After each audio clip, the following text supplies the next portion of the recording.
Hello to all my divine soul family.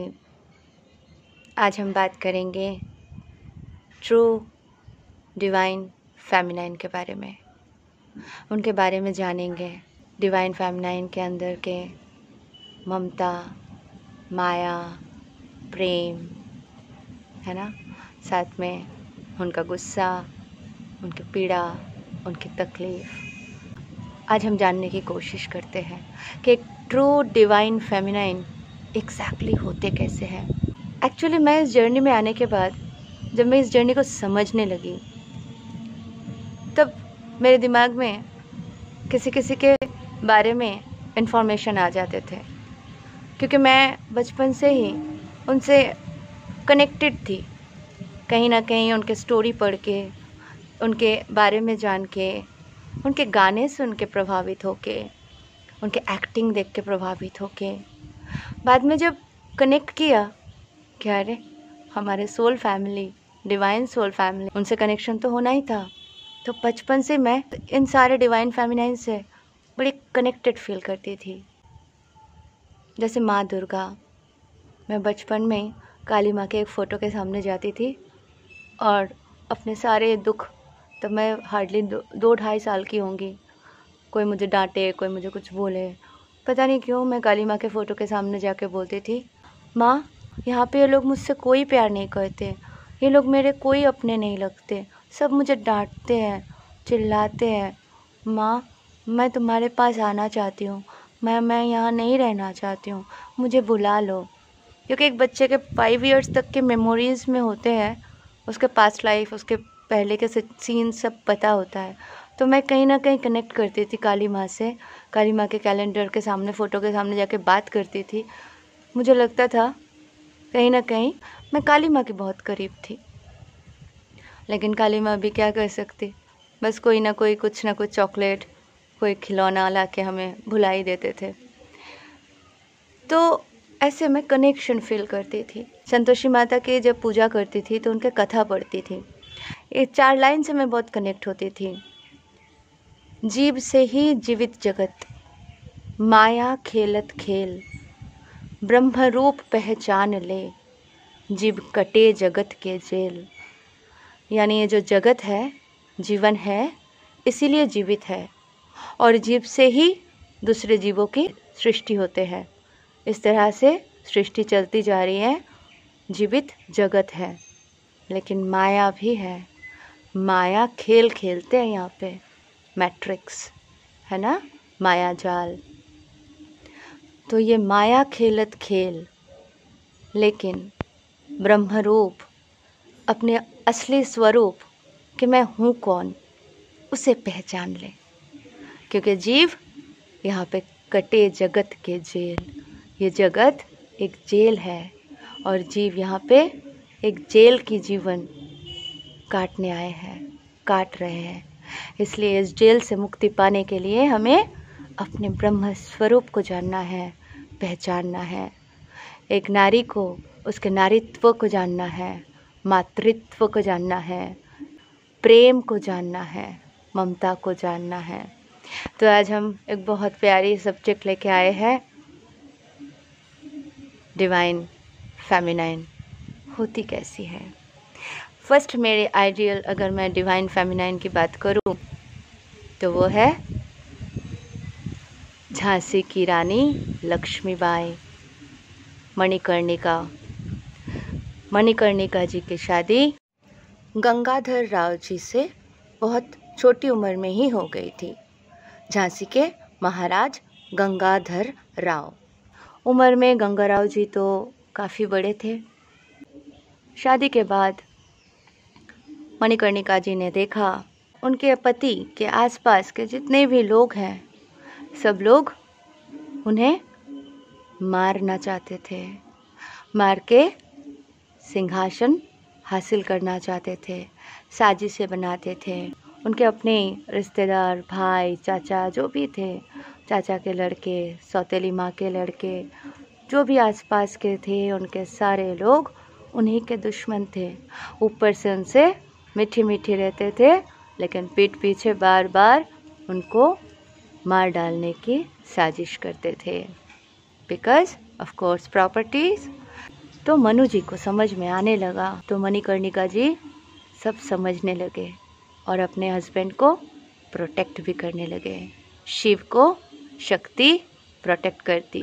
अच्छा, गंगाधर राव जी भी ऐसे ही इनोसेंट टाइप के थे, मणिकर्णिका जी से बहुत प्रेम करते थे, लेकिन दूसरों के बातों में आके उनको गलत समझना, जो भी एक ट्विन फ्लेम जर्नी में होते हैं, वो उन दोनों के साथ चल ही रहा था। मणिकर्णिका जी अपने मिशन में आई थी, बचपन में से ही तलवारबाजी में माहिर थी, तो तलवारबाजी तो उन्होंने सीख रखा था और वो काम पे आया अंग्रेज़ों को धूल चटाने का। तो वो दौड़ा दौड़ा के मारती थी अंग्रेज़ों को। खूब लड़ी मर्दानी झांसी वाली रानी थी। उनके जीवन भी बहुत चुनौती से भरा था, लेकिन उनका जो मिशन था वो था देश को आज़ाद करना। माँ दुर्गा के स्वरूपिणी असुरों के विनाश करके देश को आज़ादी दिलाना उनका सोल मिशन था। एक रानी के लिए शोभा नहीं देता ना गंगाधर राव जी, उनको ऐसे ही बाहर जाने, लड़ाई करने, ये सब करने के लिए तो मना करते थे, देते नहीं थे, तो उनको छुप छुप के जाना पड़ता था। वेश बदल के भाग जाती थी और अंग्रेजों को पीट के, मार के, धूल चटा के आ जाती थी। गंगाधर राव जी जब बहुत गुस्से में आते थे तो वो दरवाज़ा बंद कर देते थे और तांडव करते थे, नृत्य। तो इससे हमें एक परिचय मिलता है माँ दुर्गा और शिव बाबा की कनेक्शन का। तो जैसे नॉर्मली और भी अदर कार्मिक्स होते थे, वो भड़काते होंगे ना कि ऐसा है वैसा है, एक रानी है, इसके लिए तो ये शोभा नहीं देते हैं, ये उनको भगाना था। तो अल्टीमेटली दोनों में सेपरेशन हो गया। तब मणिकर्णिका जी बड़ी हो गई थी, लगभग 16-17 साल की होंगी।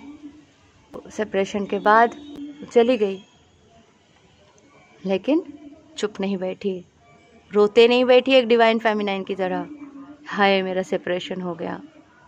उन्होंने क्या किया, गांव-गांव में जाके साधारण औरतों को, नॉर्मल औरतों को समझाने लगी कि अगर अंग्रेजों के खिलाफ इस लड़ाई में हमें शामिल होना है तो पुरुषों के साथ हमें औरतों को भी एक होके लड़ना पड़ेगा। सबको लाठी चलाना, तलवारबाजी सिखाने लगी, बच्चों से लेके औरत सबको संगठन बनाई और सबको शिक्षा दी कि किस तरह से हमें अपने वजूद के लिए, अपने अधिकार के लिए, अपने आप के लिए खड़े होना है, जीना है, असुरों का विनाश करना है, उसे भगाना है। फिर अल्टीमेटली गंगाधर राव जी तकलीफ़ में ही थे। बहुत साल के पीड़ा के बाद दोनों का फिर से रियूनियन हुआ। फिर उनके संतान भी हुए थे, पर संतान भी नहीं रह पाए। उन्होंने दत्तक भी लिया पुत्र को। गंगाधर राव जी उनसे पहले ही चले गए, तो माता लक्ष्मीबाई अपने झांसी को बचाने के लिए अंग्रेज़ों के खिलाफ लड़ाई करने लगी। मरते दम तक लड़ती रही, अपने पुत्र को पीठ में बांध के, हमने हिस्ट्री में पढ़ा है ना, घोड़े में सवार होके असुरों के विनाश करने लगी, अपनी झांसी की रक्षा करने लगी। और अंत में उनके शरीर अंग्रेज़ों को ना मिले, जब उनको गोली लग गई थी अंग्रेज़ों की, तो वो भाग के जाके गांव के बाहर दूर एक बाबा को बोली थी कि आप मेरे शरीर जला दीजिए, क्योंकि मैं नहीं चाहती मेरा मृत देह भी अंग्रेज तक पहुँचे। तो ये आइडियल स्टोरी, एक ट्विन फ्लेम की कहानी, एक ट्विन फ्लेम की जर्नी होती क्या है, चुनौती से भरे, स्ट्रगल से भरे, इससे हमें पता चलता है।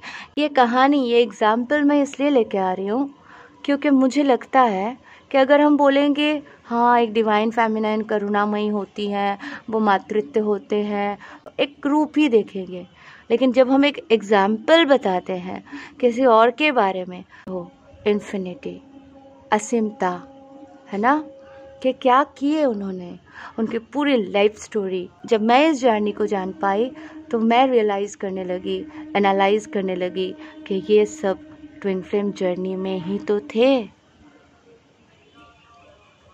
हमारी सुरों की देवी, जी हाँ, जिनके गाने सुन के हर मन, हर शरीर, हर कान, हर हृदय तृप्त हो जाते। सरस्वती देवी, जिनके कंठ में बैठी थी, वो लता मंगेशकर जी। उनके गाने, उनसे मैं बहुत कनेक्टेड थी।